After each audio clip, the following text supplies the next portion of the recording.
אני רוצה להזמין לבמה את מי שמחזיק בשלושה תפקידים בדוקומנטרי הנהדר הזה. מפיק, עורך, תסריטאי שמספר לנו את הסיפור הזה, אבנר שילוח. איפה אתה?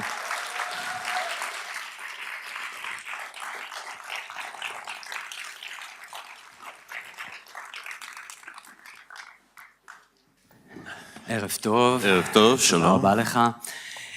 אז קודם כל אני חושב שבאמת, הסרט יש לו כל כך הרבה catch phrases, אני לא יודע אפילו מאיך להתחיל, אבל אולי נתחיל באמת בתודה. שאני חושב שאני מדבר פה בשם רבים בקהל, אולי כולם. תודה רבה על זה שנתת לנו מתנה. כל מי שמריץ את הסרט, נכון? במה זה מתחיל ובמה זה נגמר גם?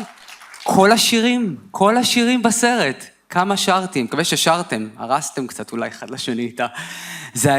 זה תענוג באמת לראות את הסרט הזה שהוא נובע מתוך אהבה. אולי וזה בעצם המחווה הכי יפה שאפשר לתת לסרט מהסוג הזה שהוא כולו אהבה. אז תודה רבה. ותודה רבה לפסטיבל סאונדטרק שמארח אותנו. אז אני אתחיל בשאלה הראשונה שלי, הצגתי אותך כמי שיש לו הרבה כובעים תחת הדוקו הזה. אני אתחיל בשם של הסרט, מסע מוזר, ועוד נחזור, יש לי עוד איזה follow-up question לזה, אבל השאלה באמת, איך אתה התגלגלת למסע הזה? אז אני בעצם מכיר את ליינס הרבה מאוד שנים, אנחנו שנינו גרנו בספרד לפני... ליינס אובריין, במאי הסרט. כן, ליינס אובריין, הבמאי של הסרט והבן של ריצ'רד. אנחנו היינו חברים הרבה שנים, במשך יותר מ-20 שנה, ואני כבר פגשתי את אבא שלו, יש לי איזה זיכרון של אבא שלו יושב לי בדירה שלי, בחליפת ג'ינס לבנה וקורא קומיקס של בטמן. כאילו, ואני מאוד אהבתי את רוקי, אבל ליינס מתי שהוא בא אליי, וכמו שהוא מספר בסרט, הוא בעקבות זה שהוא הכין כל מיני קליפים לריצ'רד, והוא התחיל לצפות I'm going home, אני חוזר הביתה, ובכל התגובות, וזה ממש ריגש אותו, והוא אמר, נראה לי שחייבים לעשות על זה סרט. כאילו לא היה לו ניסיון בתור במאי עדיין, והוא ידע שאני עובד בתור עורך על סרטים דוקומנטריים, אז הוא הביא לי את הפרויקט, ושאל אם יש משהו לעשות פה, וכשהתחלנו לדבר על אבא שלו, זה באמת התחלתי להבין עם המסע של אבא שלו, איך שהוא יצר משהו שעזר לכל כך הרבה אנשים, אבל הוא בעצמו לקח לו 30 שנה אחרי זה להגיע למקום שהוא בעצם מרגיש בנוח עם עצמו. הבנתי שיש פה איזה מעמד רגשי כזה ששווה עוד יותר לנבור בו, מעבר לפשוט משהו שהוא, יש לו מקום בתרבות שלנו, והוא כזה טריפ של נוסטלגיה. הסרט מתחיל, אגב מתחיל במסע, נוסעים לניו זילנד, באיזשהו מפגש, החזרה לשורשים, ורק בסוף הסרט פתאום ליינס וריצ'רד יש להם איזה רגע. במהלך הסרט כבר כאילו שכחנו. ואני תוהה, אתה בתור התסריטאי, מי שהיה צריך לספר סיפור מכל התסבוכת הזאת של כל כך הרבה קווי עלילה. איך החלטת לשלב באמת את הדבר הזה? האם היו עוד מצבים שרצית לשלב את הסיפור המשפחתי, והחלטת שאולי עדיף דווקא שלא, עדיף להשאיר את הסיפור הזה כסיפור הרבה יותר גדול, רחב? אז אני חושב שהסוד של סרטים טובים זה שיש לנו מגבלות. בעצם הן מכריחות אותנו להחליט החלטות מסוימות. אז כשהתחלנו לפתח את הסרט, ידענו שזה סיפור גם של אבא ובן, ובגלל זה ליינס צריך לביים אותו. ובכל האוטליינים שכתבתי וכל ההכנות, תמיד ידעתי שזה יהיה חלק מהסיפור. אבל כמו שריצ'רד מראה לנו כמה פעמים בסרט, הוא לא תמיד אוהב ללכת לשם. והוא בן אדם שהוא גם נורא פתוח וגם נורא חם וגם סגור, והוא מאוד מאוד אלרגי לנושא של, אוקיי, היו לי חיים קשים, הוא נורא לא רוצה לרחם על עצמו, משהו כזה. ובאיזשהו מקום גם יש לנו קליפים שבהם הוא מדבר על זה יותר בחופשיות, ודווקא בגלל שזה ליינס, הבן שלו, אז הוא כאילו עוד עוצר את עצמו עוד יותר. באיזשהו מקום אז הבנו, רגע, אוקיי, לאו דווקא יש לנו את כל הרגעים שחשבנו שיהיה לנו, אבל באיזשהו שלב הבנתי שצריך להישען לתוך זה. ובאיזשהו מקום גם לפעמים כשרואים סרט עלילתי או בחיים האמיתיים, כשמשווים מישהו שבוכה למישהו שמנסה לא לבכות, ומשהו במישהו שמנסה לא לבכות הוא הרבה יותר מרגש, אז באותה מידה, אוקיי, נשען לתוך זה שריצ'רד לא רוצה לדבר על זה, ונהיה כנים לגבי זה, ובעצם שם רואים איזה רגש אמיתי. וגם אנחנו לא רוצים להכות על הראש יותר מדי. הסיפור הוא לא רק של ריצ'רד, הסיפור הוא של רוקי עצמו ושל הקהל. הגעת לעניין. אתם כבר תתחילו לחשוב אם יש לכם שאלות. הקהל, זה נקודה טובה. יש כל כך הרבה חומרים שיכולתם להקרין. אני מניח שאתה ערכת גם את הסרט. זאת נראית לי מלאכה מפרכת לספר את המסע המוזר של הסרט הזה, ובסוף, וזה חלק נפלא, כל החלק האחרון של הסרט, המערכה האחרונה, היא בעצם שהסרט עובר מהסיפור של אלה שעשו, לאלה שבעצם עשו את רוקי קלט. ורציתי לשאול אותך קודם כל, בתור עורך, איך מתמודדים עם הכמויות? וזה אתה לא תדע אולי להגיד, אבל האם היו נגיד חומרים שגילית, אמרת, וואו, זה פצצה? כמו שאמרתי קודם, אז ידעתי שהרעיון של המסע של ריצ'רד מהווה איזה בסיס רגשי, אבל תוך כדי העשייה, מה שבאמת התגלית הייתה, כמה הוא באמת חשוב לקהל, וכמה הוא השפיע על החיים של כל כך הרבה אנשים. והיו המון דרכים לגשת לזה. אני ניסיתי באיזשהו שלב לשלב קצת יותר סיפורים של אנשים, ולשלב אותם בצורה לא כרונולוגית כל כך, שיהיה קצת בהתחלה, כי רציתי שנדע לאן אנחנו הולכים, למה יש משמעות לדבר הזה.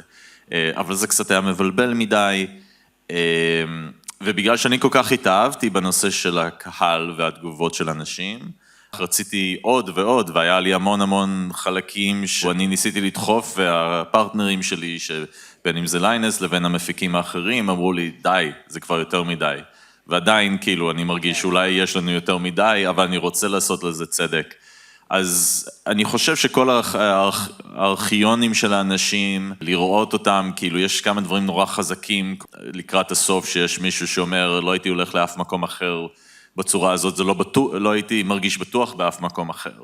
זה כאילו, וואו, זה ממש עשה לי משהו, ואז גם הסיפורים של שון שמספר על איך שהוא היה, turning tricks on the street, מחפש לקוחות, וזה הציל אותו, וזה אנשים אמיתיים, וזה מבחינתי זה הלב הפועם של זה, וזה היה לי מאוד חשוב, כי הסרט הזה, שוב, הוא לא קיים מבלי השירים של ריצ'רד, הוא לא קיים מבלי הכישרון של כל האנשים שמעורבים, אבל הוא בטח שלא קיים, כמו שאנחנו מכירים אותו, בלי הצורה שבה הוא גדל והתקבל, והשפיע על אנשים, הקהל יצר את זה בעצם. והציל אנשים, כמו בסיפור הזה שציינת, זה סיפור מדהים. ואתה גר כבר שנים רבות בארצות הברית, ואני חייב להגיד שאני הרגשתי שהייתי רוצה, הייתי רוצה שהסרט הזה ימשך עוד ועוד ועוד, אבל אני הרגשתי שהסרט הזה צריך עוד איזשהו המשך, עוד אפילוג, כי הוא עוסק ב50 השנה, אבל אנחנו נמצאים בסיטואציה עולמית, אבל בעיקר אני מדבר על ארצות הברית, שבה, ובסוף קצת מטפלים בזה, אומרים, פעם המגדר היה ככה, היום כבר זה לא עניין. אני אומר, היום זה לא עניין. בארצות הברית, שבה הנושא הזה הופך להיות, הוא hot potato, כאילו רציני, זה נושא שהוא חוזר לכותרות, אבל שוב, מתוך עמדה מאוד שמרנית. אז אני תוהה, האם היום, וגם מדברים פה על זה שהסרט הוא סרט פוליטי, האם היום, עזוב את זה שהיום סרט כזה לא היה יכול לעשות, הוא בין תקופתו. אולי מישהו יחשוב אחרת, לא חושב. אבל אני כן שואל, היום, האם אתה רואה חשיבות נוספת לסרט הזה, או האם אתה חושב שהסרט הזה, אולי אפילו באיזשהו שלב, לא יוכל להיות מוקרן? דברים כאלה קורים, מאוד נזהרנו בנושא הזה, כי כמו שאמרתי, אנחנו לא רוצים להכות על הראש יותר מדי. ואני חושב שהגאונות של הסרט המקורי, למה הוא שינה כל כך הרבה ולמה הוא היה לו כל כך הרבה אימפקט, הם לא ניסו לעשות את זה, הם לא ניסו להרצות לאף אחד, הוא לא דידקטי, הוא פשוט, הוא קיים והוא חי והוא כיפי והוא תמים באיזושהי צורה, אפילו שהוא מאוד מיני, אבל הוא כן יש בו תמימות, ובגלל זה יש לו את האימפקט, ואם הם היו מנסים ליצור סרט שמשנה את העולם, הוא לא היה משנה את העולם. אז באותה מידה אמרנו, אוקיי, כמה פוליטיים אנחנו רוצים להיות, ואני מתישהו אמרתי, אני לא רוצה את טראמפ בסרט שלי. די, כאילו, מה אני צריך אותו פה? זה לא האקט, אבל למשל, אני חושב שציטטת את טריקסי מטל שמדבר, והוא אומר, היינו רוצים לחיות בעולם שבו זה לא רלוונטי, אבל אנחנו לא חיים בעולם שזה לא רלוונטי. ובגלל זה, אז היה לנו חשוב להבהיר כמה זה רלוונטי, ונתנו קצת כותרות, אבל גם שוב, לא רצינו להיות יותר מדי ספציפיים לתקופה. בהקשר של מה שאתה אומר, שאם יקרינו את זה, למשל, כיום בפלורידה, אסור להקרין את זה לילדים מתחת לגיל 18, כי זה נחשב למופע דרג, אז אסור לעשות את זה. אז ברור, זה כאילו, זה ממש חזק, אבל כמו שרוקי באיזשהו מקום מרגיש בטוח גם לשמרנים, אז אני מעדיף ליצור סרט שלא דוחף את השמרנים, ואומר להם, נו, כאילו, זה אני רוצה ליצור סרט שיגרום לשמרנים לחשוב, אוקיי, רגע, אולי אני מסתכל על זה בצורה לא כל כך טובה. ברגע שאנחנו מרצים, וכמה שאני, כאילו, הכי אכפת לי מהנושא, אם אני מרצה למישהו, לא יקשיב לי, זה בטוח. אז זאת הייתה הגישה שלנו לנושא, ותמיד יש עוד מה לומר, והיו לי גרסאות שנעשינו הרבה יותר פוליטיים, ואני אוהב את זה מאוד, אבל אז בסוף אני מרפא. אפשר 55 שנה לרוקי, 60 שנה, זה בסדר. אני אשמח להעביר את השאלות לקהל, אפילו מגיעים עד אלינו. כן, שלום, אני ליאור. אני מנהל את ההקרנות הפעילות בישראל כבר 32 שנים. המון תודה על הסרט הזה קודם כל, ראיתי הרבה סרטים וכתבות טלוויזיה, אחד הטובים, אם לא הכי טוב שראיתי, וראיתי שם חומרים נדירים שבאמת לא ראיתי לפני כן. הדיי ג'וב שלי זה יוצר וידאו בעצמי, אני במאי ועורך, ומה שאני מנסה להשתדל בסרטים הדוקומנטריים שלי, וגם לתלמידי הקולנוע שאני מלמד, זה, אני אומר, תתרכזו בתמה אחת, יהיה לכם יותר קל. וכאן בסרט הזה יש לפחות 4 תמות שונות. הסיפור הכרונולוגי של איך התפתח מהצגה לסרט, איך הקהל הפך את זה לקלט, הסיפור של מאחורי הקלעים של חברי הקאסטים, והסיפור שבין ליינוס לאבא שלו, או בעצם הסיפור על ריצ'רד עצמו. איך באמת משלבים 4 תמות או יותר, כדי להתכנס באמת שזה מצליח איכשהו לא לבלבל, להתכנס לתוך סיפור אחד. זה אכן אתגר, אני מסכים איתך שזה עניין יש פה כמה תמות והוא מורכב, ואז באותו הזמן זה גם סיפור אחד, כשאנחנו מדברים על היצירה וההצלחה, ואז הנפילה, ואז ההצלחה מחדש, זה בעצם המסלול של לעקוב אחרי היצירה של הדבר הזה. אני חושב שפשוט הכל צריך להיות אורגני ולמצוא את המעברים, וזה משהו שגם בסופו של דבר אני חוזר לזה שזה, לפעמים אני פשוט צריך להרגיש את זה, כן? אני לא יכול לחשוב על זה יותר מדי ולהגיד, אוקיי, אני אבנה את זה בדיוק ככה, אני חייב לנסות ולפשל ולעשות טעויות, ואז פתאום מתחבר לי משהו. אני חושב שבהקשר של מה שאמרת, הדבר הכי מאתגר היה הסיפור של ריצ'רד וליינס ביחד, ואיך שזה יהיה אורגני, וגם מעט זה הרבה, לא צריך להכות על הראש, אבל בגלל שליינס מביים את הסרט, הוא גם דמות אורגנית, ואנחנו שוברים את הקיר הרביעי, ואנחנו אומרים, אוקיי, הנה אנחנו עושים סרט, ליינס עושה סרט על אבא שלו, אז גם, וריצ'רד הוא כאילו דמות המפתח שלנו, אז זה נהיה אורגני. אבל יש דברים שאני פשוט לא יכול להסביר למה זה עובד. אני פשוט מנסה, ואז זה מרגיש טוב, ואמרנו, אנחנו רוצים להיות יעילים, אבל שיהיה לנו רגש, ויהיה לנו כל הדברים האלה, ולתת לרגש להכתיב. אני רציתי לשאול לגבי האנשים שבעצם רואיינו שלא קשורים כביכול להפקה של רוקי. מה גרם לכם לבחור ספציפית את האנשים האלה, את טריקסי, את ג'ק בלק? אז זה תמיד אתגר, בהרבה פרויקטים שאני עובד עליהם, תמיד יש איזה מין ערך מוסף לפתאום איזה סלבריטאי שמגיע ואומר כי זה פרצוף מוכר, אבל חובה שזה יהיה אמיתי וזה יהיה להם קשר אמיתי. אז פנינו לכמה אנשים, והיו אנשים שאמרו, אני לא מרגיש כזה, אין לי קשר עמוק, ואמרנו לגיטימי לגמרי. כשהגענו אליו זה היה כאילו, וואו, השם, כאילו בכלל לא חשבנו על זה שהשם מגיע מטריקסי, מהשרת. וכל הסיפור שהוא היה מוכן לדבר על הבחורג שלו וכו', היה עוד יותר ממה שחשבנו. ג'ק בלק תמיד, כאילו אני וליינוס אמרנו, די, כאילו ג'ק בלק זה מיטלוף, בטוח יש לו משהו להגיד. וגם, לא הזכרנו את זה, מיטלוף שיחק את אבא שלו בסרט של Tenacious D, ו-Tenacious D עשו גם את ה-Time Warp, אז ידענו שלג'ק יש קשר, וברגע שהיה מוכן לדבר איתו, שמחנו.